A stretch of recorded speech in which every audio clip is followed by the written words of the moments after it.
여러분, 제 나이 68입니다.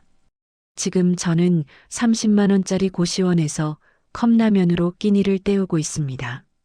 창문도 제대로 없는 이 방에서 천장에 곰팡이 자국을 보며 매일 밤 잠들죠. 불과 1년 전만 해도 제 통장엔 평생을 바친 퇴직금 8억 원이 찍혀 있었습니다. 36년간 한 번도 지각하지 않고 횡령이나 비리와는 거리가 멀었던 성실한 공무원의 땀과 눈물이었죠. 그 8억이 아내와 제 남은 인생이 어떻게 단 6개월 만에 영원이 되었는지 그 지옥 같았던 시간을 오늘 고백하려 합니다. 제 이야기를 듣고 나면 여러분은 아마 이렇게 말할 겁니다. 이 바보 같은 영감탱이. 맞습니다. 저는 바보였습니다. 하지만 이 바보의 이야기가 누군가에겐 경고가 되길 바랍니다. 2023년 2월 제 퇴직식 날이었습니다. 36년간 근무했던 시청 민원과 마지막 날 후배들이 꽃다발을 건네며 박수 쳐줬지만 솔직히 그 순간부터 막막했습니다. 이제 뭘 하며 살지? 집에 돌아오니 아내가 미역국을 끓여놨더군요. 여보, 수고했어요.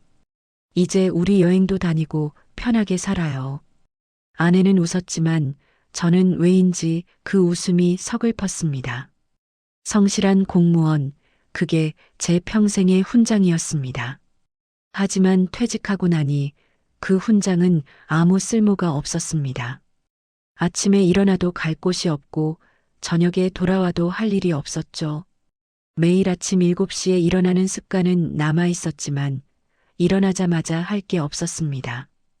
TV를 켜면 아침 드라마, 점심때까지 소파에 누워 있으면 아내의 잔소리가 시작됩니다. 당신 또 소파에서 뒹굴 거예요? 나가서 운동이라도 하고 와요. 친구들은 다 뭐해요? 전화 한 통 안 오네. 할아버지, 요즘 어디 아픈 데는 없어요? 할아버지. 그 단어가 제일 듣기 싫었습니다. 저는 아직 68인데, 아직 정정한데, 왜 할아버지 소리를 들어야 하죠? 퇴직 3개월 차, 저는 견딜 수 없을 만큼 허전했습니다. 36년간 매일 아침 출근하고, 민원인들과 씨름하고, 서류 결제하던 그 일상이 갑자기 사라지니, 제 존재 자체가 텅 빈 것 같았습니다. 아내는 여행 가자고 했지만 솔직히 아내와 둘이서 여행 가봤자 또 잔소리만 들을 것 같았습니다. 자식들은? 아들은 서울에서 직장 생활 바쁘고 딸은 결혼해서 제주도에 살고 있습니다. 손주들 얼굴도 1년에 두세 번 보기도 어렵죠. 그렇게 무료한 나날이 계속되던 어느 날 아파트 게시판에서 한 전단지를 봤습니다. 중장년 건강 등산 동호회 회원 모집. 매주 토요일 오전 북한산 등반. 60대 이상 환영. 등산, 그래 등산이라도 해볼까? 저는 그 번호로 전화를 걸었습니다. 그게 모든 지옥의 시작이었습니다. 첫 등산날 북한산 입구에 20명 정도가 모여 있었습니다. 대부분 60대 후반에서 70대 초반, 저와 비슷한 또래의 남녀들이었죠. 안녕하세요. 새로 오신 분이시네요. 저는 회장 김철수라고 합니다. 인사를 나누고 스트레칭을 하는데 제 옆에 한 여자분이 서더니 말을 걸어왔습니다. 처음 오셨어요? 저는 박미연이라고 해요.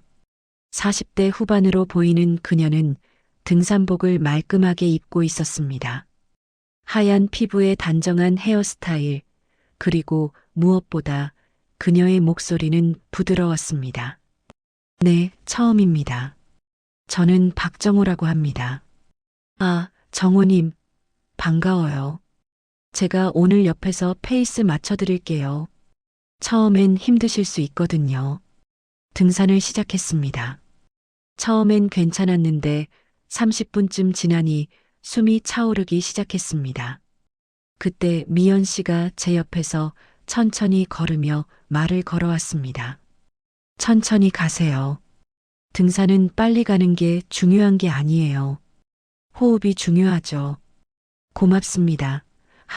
제가 좀 약해서요. 아니에요. 오히려 정호님은 자세가 좋으세요.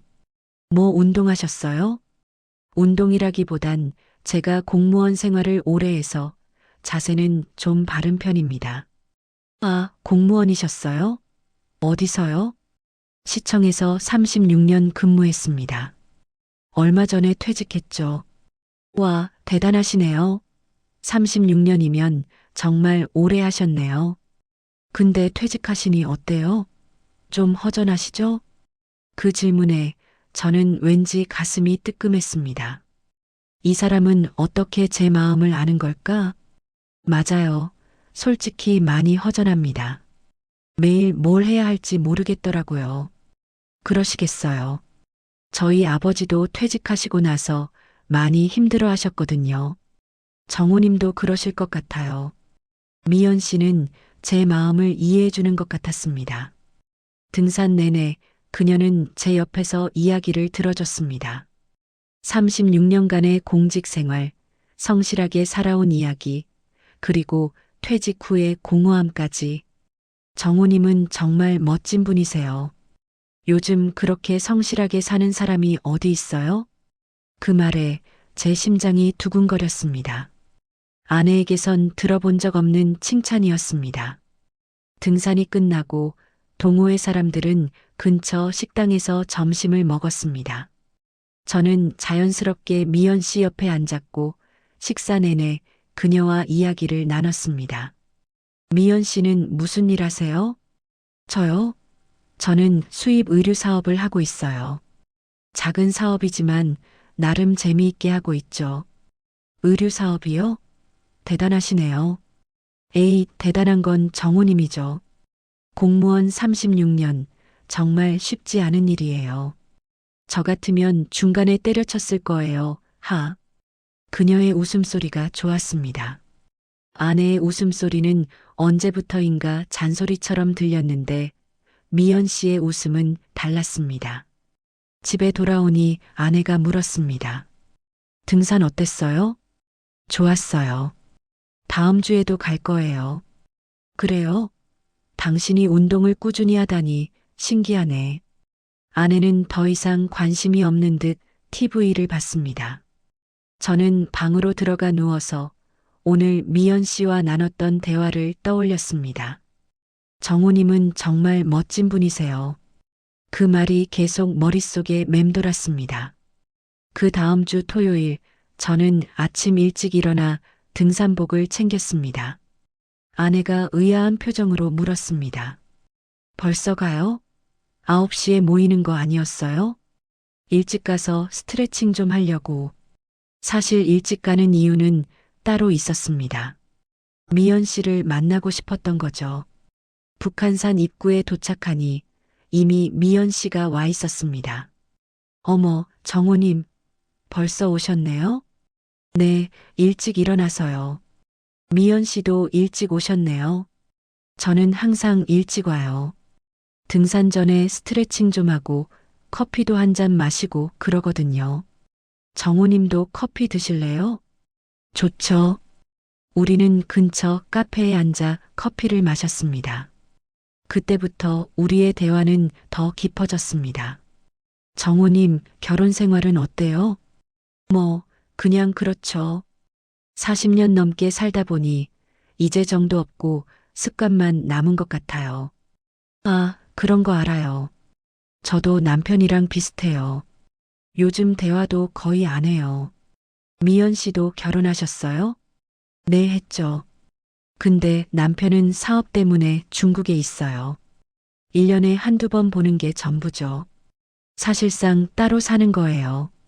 그럼 외로우시겠네요. 외롭죠. 그래서 등산도 나오고 사람들도 만나고 그래요. 근데 정우님 같은 분을 만나니까 외로움이 좀 덜해지는 것 같아요. 그 말에 제 심장이 또 두근거렸습니다. 그날 이후 저는 매주 토요일마다 등산을 갔습니다. 솔직히 말하면 등산이 목적이 아니라 미연 씨를 만나는 게 목적이었습니다. 우리는 등산 전후로 커피를 마시며 이야기를 나눴고 때로는 점심을 함께 먹기도 했습니다. 동호회 사람들은 우리를 자연스럽게 친한 사이로 봤고 저도 그게 불편하지 않았습니다. 3개월이 지났습니다. 어느 날 미연 씨가 제게 제안을 했습니다. 정호님, 우리 토요일 말고 평일에도 만날래요? 제가 아는 좋은 산책로가 있거든요. 평일에요?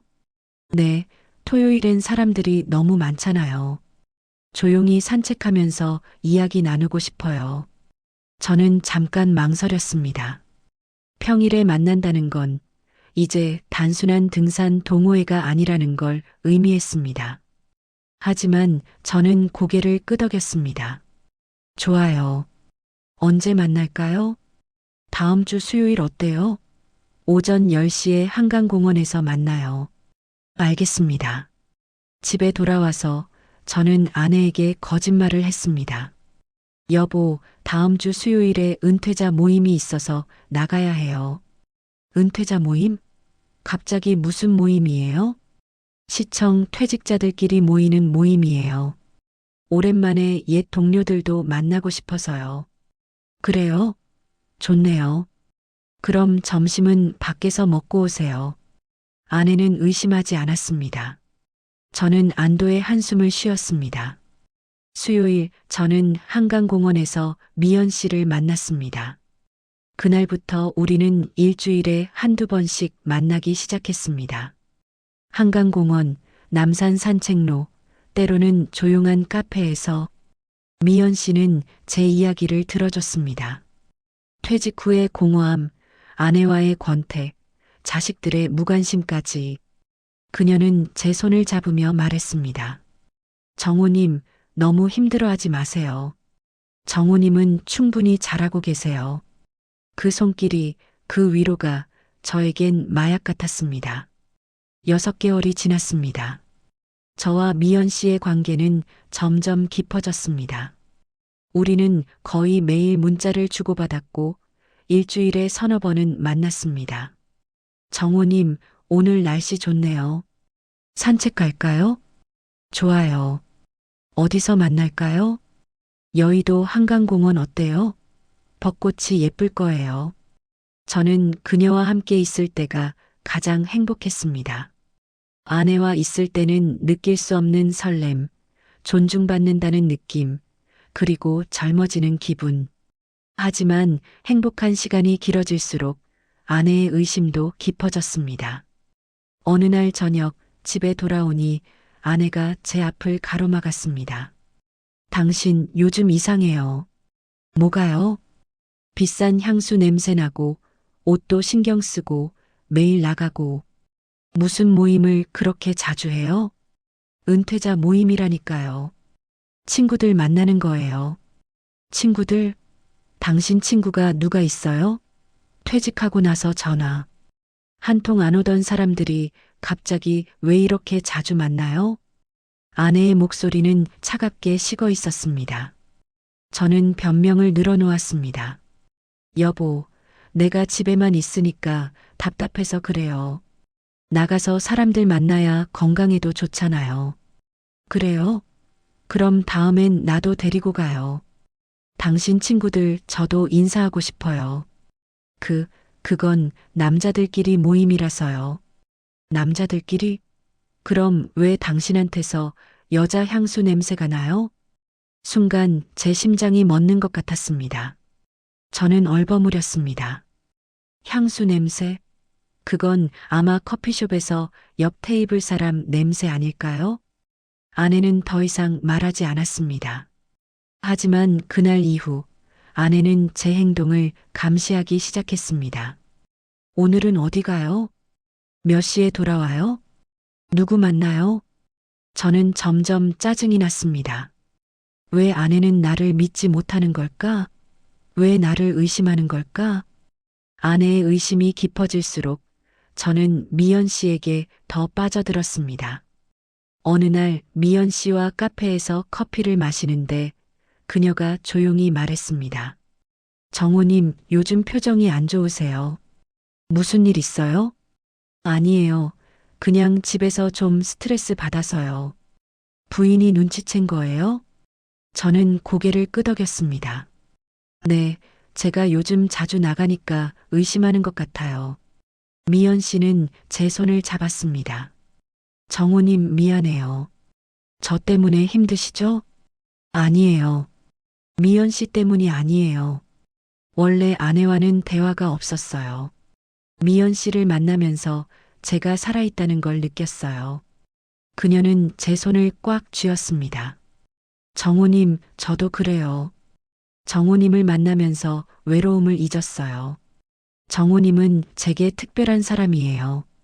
그 말에 저는 더 이상 참을 수 없었습니다. 저는 그녀를 안았습니다. 카페 한 구석에서 우리는 오랫동안 껴안고 있었습니다. 그날 이후 우리의 관계는 더욱 깊어졌습니다. 우리는 호텔에서 만나기 시작했습니다. 68세의 늙은 남자가 무슨 로맨스냐고 웃을지 모르지만 저에겐 20대 청춘으로 돌아간 것 같은 기분이었습니다. 하지만 행복은 오래가지 않았습니다. 어느 날 호텔에서 만난 미연 씨의 표정이 어두웠습니다. 미연 씨, 무슨 일 있어요? 정우님, 저 큰일 났어요. 무슨 일인데요? 그녀는 눈물을 글썽이며 말했습니다.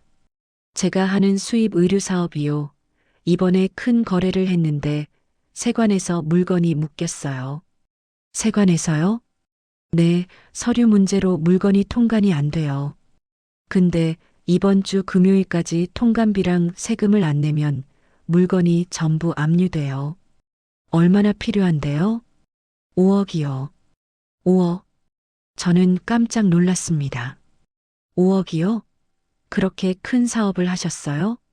네, 이번 건이 성공하면 최소 15억은 남을 거예요. 근데 지금 당장 5억이 없어서 정우님, 저 어떡해요? 그녀는 제 품에 안기며 울기 시작했습니다. 평생 모은 돈인데 이렇게 날리면 저 정말 죽고 싶어요. 정우님 도와주세요. 저는 당황했습니다. 5억을 어떻게 구하죠? 하지만 그녀의 눈물을 보니 가만히 있을 수가 없었습니다. 미연 씨, 제가 뭘 도와드릴까요? 정우님, 저 정말 죄송한데 혹시 돈 좀 빌려주실 수 있어요? 이번 주만 넘기면 15억이 들어와요. 그럼 5억은 바로 갚아드릴게요. 아니, 7억 드릴게요. 이자 2억 드릴게요. 저는 망설였습니다. 5억은 제 퇴직금의 대부분이었습니다. 하지만 그녀의 간절한 눈빛을 보니 거절할 수가 없었습니다. 미연 씨, 제가 5억을 빌려드릴게요. 대신 정말 금요일까지 해결할 수 있는 거죠? 네. 정우님, 정말 고마워요. 금요일까지 꼭 통관 끝내고 다음 주에 바로 갚아드릴게요. 저는 그날 바로 은행에 갔습니다. 아내 몰래 제 통장에서 5억을 인출하기 위해서였습니다. 은행 직원이 물었습니다. 고객님, 5억을 인출하시면 세금 문제도 있고 용도를 여쭤봐야 해서요. 무엇에 쓰실 건가요? 제가 사업 투자 좀 하려고요. 아, 그러세요? 그럼 이체로 하시는 게 나을 것 같은데 계좌번호 주시면 바로 이체해 드릴게요. 저는 미연 씨에게 문자를 보냈습니다. 계좌번호 알려주세요. 곧 답장이 왔습니다. 땡땡은행 12345678901이 박미연. 저는 그 계좌로 5억을 송금했습니다. 송금 버튼을 누르는 순간 손이 떨렸습니다. 하지만 저는 그녀를 믿었습니다. 송금이 완료되자 미연 씨에게서 문자가 왔습니다. 정우님, 정말 죄송해요. 바이어가 계속 미루고 있어요. 조금만 기다려주세요. 저는 불안했지만 그녀를 믿기로 했습니다. 3주가 지났습니다. 한 달이 지났습니다. 여전히 돈은 돌아오지 않았습니다. 한 달 반이 지난 어느 날 미연 씨에게서 급한 전화가 왔습니다. 정우님, 지금 만날 수 있어요? 급한 일이 생겼어요. 무슨 일인데요? 전화로는 설명이 어려워요. 지금 당장 만나요. 여의도 카페로 와주세요. 저는 급히 집을 나섰습니다. 카페에 도착하니 미연 씨가 눈이 퉁퉁 부은 채로 앉아 있었습니다. 미연 씨, 무슨 일이에요?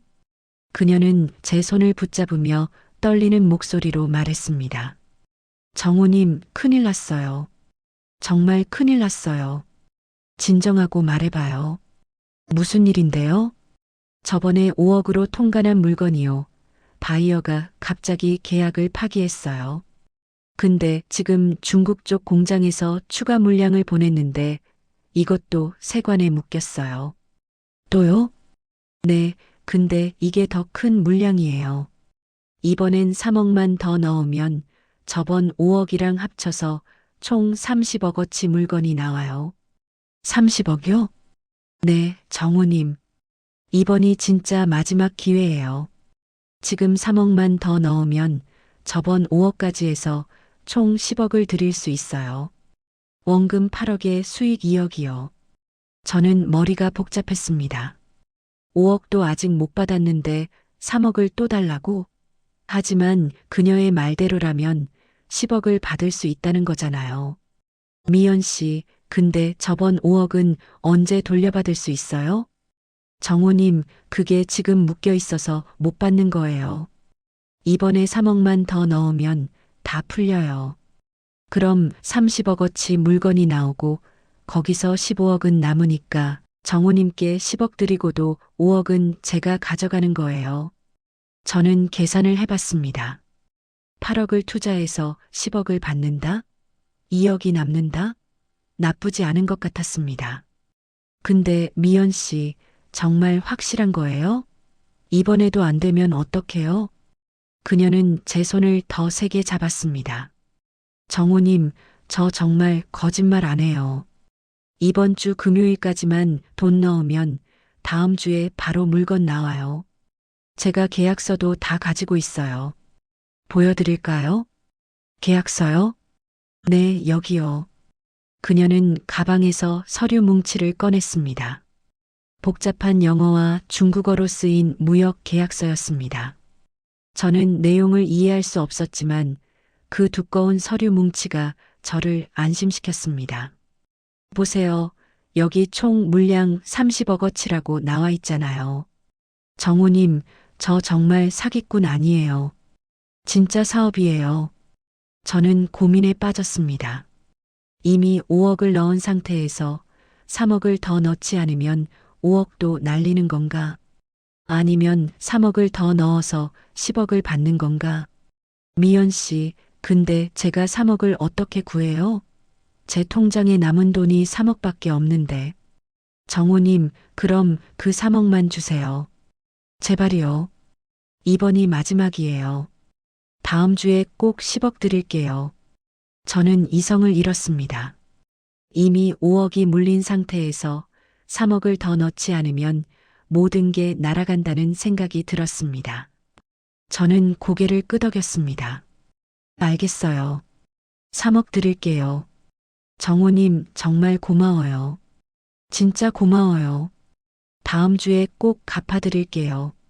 그녀는 제 손에 키스를 했습니다. 저는 그 키스의 모든 걸 잊었습니다. 다음 날 저는 은행에 갔습니다. 제 통장에 남은 마지막 3억을 인출하기 위해서였습니다. 은행 직원이 또 물었습니다. 고객님, 이번에도 사업 투자세요? 네, 그렇습니다. 고객님 통장에 이제 거의 남은 게 없는데 괜찮으세요? 괜찮습니다. 곧 돈이 들어올 겁니다. 저는 미연 씨의 계좌로 3억을 송금했습니다. 이제 제 통장엔 거의 아무것도 남지 않았습니다. 36년간 모은 퇴직금 8억이 이제 거의 바닥났습니다. 하지만 저는 걱정하지 않았습니다. 다음 주면 10억이 들어온다잖아요. 금요일, 토요일, 일요일이 지났습니다. 저는 미연 씨에게 문자를 보냈습니다. 미연 씨, 물건 나왔어요? 답장이 없었습니다. 월요일, 화요일, 수요일이 지났습니다. 여전히 답장이 없었습니다. 저는 불안해지기 시작했습니다. 전화를 걸었습니다. 고객님께서 전화를 받지 않고 계십니다. 계속 전화를 걸었습니다. 10번, 20번, 30번. 고객님의 전화는 현재 통화 중입니다. 목요일 저는 미친 듯이 전화를 걸었습니다. 하지만 그녀의 전화는 계속 꺼져 있었습니다. 금요일 저는 더 이상 참을 수 없었습니다. 그녀가 말했던 사무실로 찾아갔습니다. 주소는 서울 강남구의 한 오피스텔이었습니다. 저는 그 건물로 찾아갔습니다. 4층 402호. 문을 두드렸습니다. 아무 대답이 없었습니다. 문을 열어보니 그곳은 텅 빈 창고였습니다. 아무것도 없었습니다. 책상도 컴퓨터도 아무것도. 저는 그 자리에 주저앉았습니다. 저는 그 빈 사무실 바닥에 한참을 앉아 있었습니다. 머리가 하얘졌습니다. 아니, 이럴 수가. 이게 꿈이겠지. 이건 현실이 아니야. 하지만 현실이었습니다. 제 통장에는 몇십만 원밖에 남지 않았고 미연 씨는 사라졌습니다. 저는 비틀거리며 일어나 경찰서로 향했습니다. 신고하러 왔습니다. 사기를 당했습니다. 어떤 사기인데요?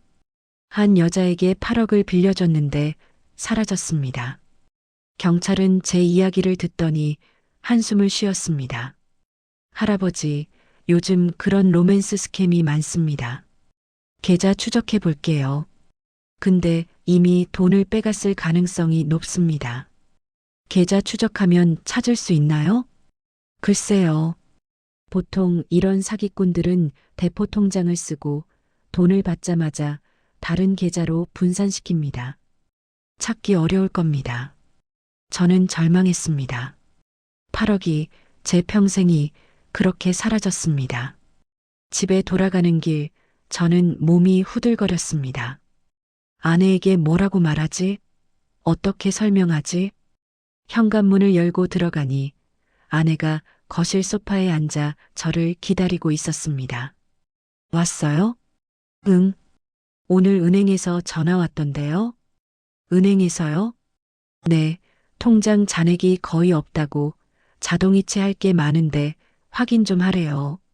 저는 그 자리에 주저앉았습니다. 여보, 나 미안해. 갑자기 왜 그래요?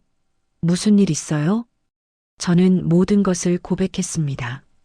등산 동호회에서 만난 여자, 6개월간의 만남, 그리고 8억을 준 일까지. 아내는 처음엔 아무 말도 하지 않았습니다. 그냥 저를 멍하니 쳐다보기만 했습니다. 여보, 정말 미안해. 나도 모르게 그 여자에게 빠져서 제정신이 아니었어. 아내는 천천히 입을 열었습니다. 당신 지금 나한테 뭐라고 한 거예요? 여보, 정말 미안해. 다 제가 잘못했어. 8억을? 우리가 평생 모은 퇴직금을 다른 여자한테? 여보, 나도 정신이 없었어. 그 여자가 사업한다고 돈을 갚겠다고 해서. 아내는 일어섰습니다. 그리고 제 뺨을 때렸습니다. 당신이 지금 정신이 있어요? 36년 동안 모은 돈을 다른 여자한테? 여보, 미안해. 정말 미안해. 미안하면 다해요? 그 돈으로 우리 노후 준비하려고 했던 거 알아요? 병원비, 생활비, 그걸로 살려고 했던 거 알아요? 아내는 울기 시작했습니다. 40년 결혼 생활 동안 본 적 없는 눈물이었습니다. 당신, 나한테 어떻게 이럴 수 있어요? 나 당신 믿고 40년을 살았는데 어떻게 이럴 수 있어요? 저는 그저 무릎을 꿇고 용서를 빌었습니다. 하지만 아내는 저를 쳐다보지도 않았습니다. 당신, 내일 법원에서 봅시다. 여보, 그게 무슨 말이에요? 이혼할 겁니다. 당신 같은 사람이랑 더 이상 못 살아요. 여보, 제발 한 번만 용서해줘요. 용서요? 뭘 용서해요? 바람 피운 거? 8억 날린 거? 40년 믿음 배신한 거? 뭘 용서하라고요? 아내는 방으로 들어가 문을 쾅 닫았습니다. 저는 거실 바닥에 주저앉아 울었습니다. 다음 날 아내는 정말로 이혼 서류를 가져왔습니다. 여기 서명하세요. 여보, 제발 한 번만 더 생각해봐요. 나 정말 잘못했어. 생각 다 했어요. 더 이상 당신이랑 못 살겠어요. 서명하세요. 저는 떨리는 손으로 서명했습니다. 40년 결혼 생활이 그렇게 끝났습니다. 일주일 후 아내는 딸이 사는 제주도로 떠났습니다. 저는 혼자 아파트에 남았습니다.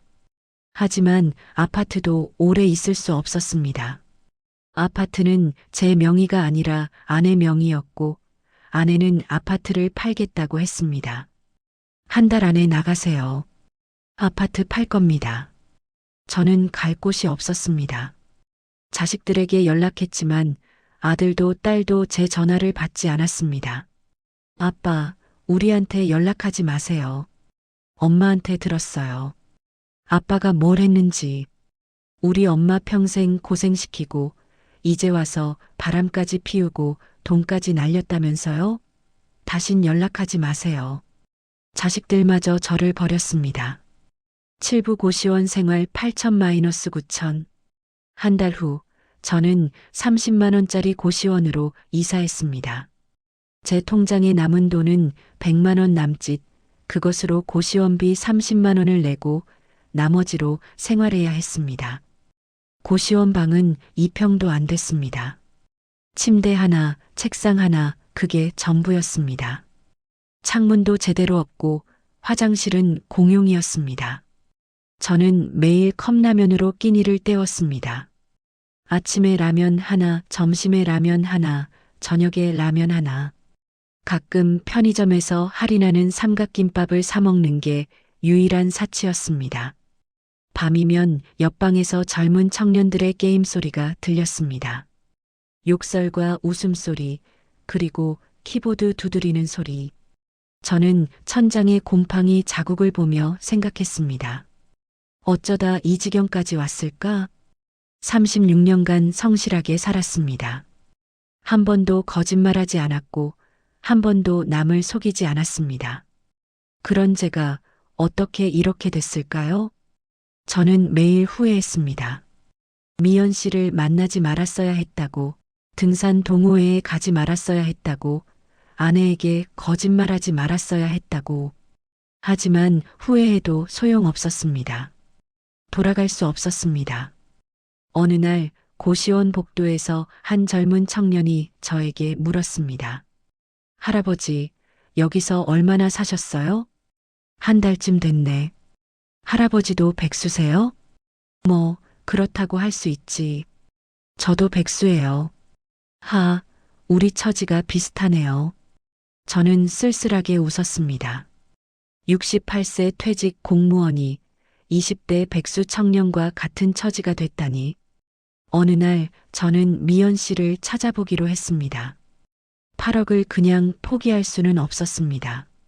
경찰에서는 수사 중이라고 했지만 진전이 없었습니다. 계좌는 이미 해지됐고 미연 씨의 연락처도 끊겼습니다. 저는 등산 동호회에 다시 찾아갔습니다. 회장 김철수 씨에게 물었습니다. 회장님, 박미연 씨 연락처 아세요? 박미연 씨요? 그 사람 진작에 나간 지 오래됐는데요. 언제 나갔는데요? 한 6개월 전. 갑자기 연락 두절되더니 그 후로 안 나왔어요. 그럼 주소나 전화번호 아세요? 글쎄요, 제가 가입할 때 받은 정보가 있긴 한데. 회장님은 명단을 뒤져 미연 씨의 정보를 찾아줬습니다. 여기 전화번호 있네요. 근데 이거 진짜 번호인지 모르겠어요. 저는 그 번호로 전화를 걸었습니다. 하지만 사용하지 않는 번호라는 멘트만 나왔습니다. 주소도 가짜였습니다. 그 주소로 찾아가니 그곳은 허허 벌판이었습니다. 모든 게 가짜였습니다. 이름도 주소도 전화번호도, 심지어 그녀의 얼굴조차 진짜인지 의심스러웠습니다. 저는 그제야 깨달았습니다. 저는 완벽하게 당한 겁니다. 처음부터 끝까지 계획된 사기였던 겁니다. 그녀는 등산 동호회에서 저 같은 외로운 퇴직자를 노렸고 6개월 동안 저를 길들였고 마지막에 8억을 가져갔습니다. 저는 제 자신이 한없이 한심했습니다. 어느 날 밤 저는 한강 다리 위에 서 있었습니다. 아래로 흐르는 강물을 보며 생각했습니다. 여기서 뛰어내리면 모든 게 끝나는 건가? 8억도 아내도 자식들도 모든 게 끝나는 건가? 저는 난간에 손을 올렸습니다. 조금만 몸을 기울이면 떨어질 것 같았습니다. 하지만 떨어지지 못했습니다. 무서워서가 아니라 억울해서였습니다. 왜 제가 죽어야 하죠? 잘못한 건 미연 씨잖아요. 저를 속인 건 그 여자잖아요. 저는 난간에서 손을 떼고 다리를 걸어 내려왔습니다. 그날 밤 저는 결심했습니다. 죽지 않기로, 대신 살아서 이 이야기를 세상에 알리기로, 제가 당한 이 사기를, 이 고통을 다른 사람들에게 경고하기로. 지금 제가 이 이야기를 하는 이유는 간단합니다. 여러분은 저처럼 당하지 마세요. 저는 68세, 평생을 성실하게 살았습니다. 36년간 공무원 생활을 했고 한 번도 비리나 횡령을 하지 않았습니다. 그런 제가 한 여자의 달콤한 말에 8억을 날렸습니다.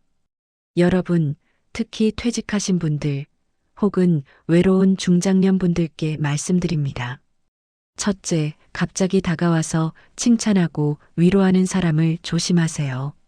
진짜 관심이 아니라 여러분의 돈에 관심 있는 겁니다. 둘째, 돈을 빌려달라는 말을 절대 믿지 마세요. 곧 갚겠다, 몇 배로 불려주겠다, 이런 말은 100% 사기입니다. 셋째, 배우자에게 거짓말하지 마세요. 거짓말은 눈덩이처럼 불어나고 결국 모든 걸 잃게 됩니다. 넷째, 외로움을 다른 곳에서 채우려 하지 마세요. 가족과 대화하세요. 아내와 대화하세요. 자식들과 대화하세요. 저는 외로웠습니다. 퇴직 후 할 일이 없었고 아내와의 대화도 없었고 자식들도 바빴습니다. 그 외로움을 미연 씨가 채워줬습니다. 아니, 채워주는 척했습니다. 하지만 그건 가짜였습니다. 진짜 위로가 아니라 제 돈을 노린 연기였습니다. 저는 지금 30만 원짜리 고시원에서 컵라면을 먹으며 살고 있습니다. 아내는 제주도에 있고 자식들은 연락도 하지 않습니다. 8억이 사라진 지 1년, 저는 아직도 후회하고 있습니다. 하지만 이 후회가 여러분에게는 교훈이 되길 바랍니다. 저는 바보였습니다. 68세까지 살면서 세상 물정을 다 안다고 생각했지만 아무것도 몰랐습니다. 사기꾼들은 여러분이 외로운 걸 압니다. 여러분이 인정받고 싶어 하는 걸 압니다. 여러분이 젊어지고 싶어 하는 걸 압니다. 그래서 그들은 여러분을 칭찬하고 위로하고 사랑한다고 말합니다. 하지만 그건 다 거짓입니다. 진짜 사랑은 40년을 함께 산 아내입니다. 진짜 사랑은 매일 잔소리하는 배우자입니다. 진짜 사랑은 바빠도 명절에 찾아오는 자식들입니다. 저는 그걸 너무 늦게 깨달았습니다. 지금 이 이야기를 듣는 분들 중에 혹시 저와 비슷한 상황에 계신 분이 있다면 제발 멈추세요. 아직 늦지 않았습니다. 아직 돈을 주기 전이라면 멈추세요. 아직 가족에게 거짓말하지 않았다면 고백하세요. 저처럼 모든 걸 잃기 전에 제발 멈추세요. 제 이야기는 여기서 끝입니다. 여러분은 제발 저처럼 살지 마세요. 감사합니다.